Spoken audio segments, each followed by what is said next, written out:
ଭଗବାନ ଶ୍ରୀକୃଷ୍ଣ କହିଥିଲେ ଯେ ଦୁନିଆରେ ତମେ ସବୁ ଖେଳ ଖେଳିନି, କିନ୍ତୁ ଏବେ କାହା ହୃଦୟ ସାଙ୍ଗରେ ଖେଳ ନାହିଁ। କାହିଁକି ନା ଇଏ ହେଉଛି ସେଇ ଖେଳ ଯାହାକି ଭଗବାନ ତମକୁ କେବେ କ୍ଷମା କରିବ ନାହିଁ। କାହା ମନରେ କଷ୍ଟ ଦେବା ଆଉ କନ୍ଦେଇବା ପୂର୍ବରୁ 1000 ଥର ଭାବି ରଖିବା ଉଚିତ ଯେ ଆଖିର ଲୁହ ସବୁବେଳେ ଅଭିଶାପ।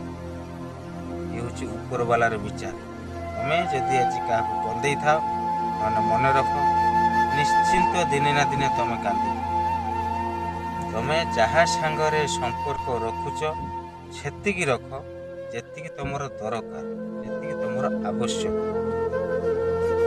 କାହିଁକି ନା ପ୍ରକୃତିର ନିୟମ ଅଛି, ଫଳ ଯେତେ ମିଠା ହେଲେ ବି ସେ ଫଳର ପୋକ ଲାଗିଯାଏ।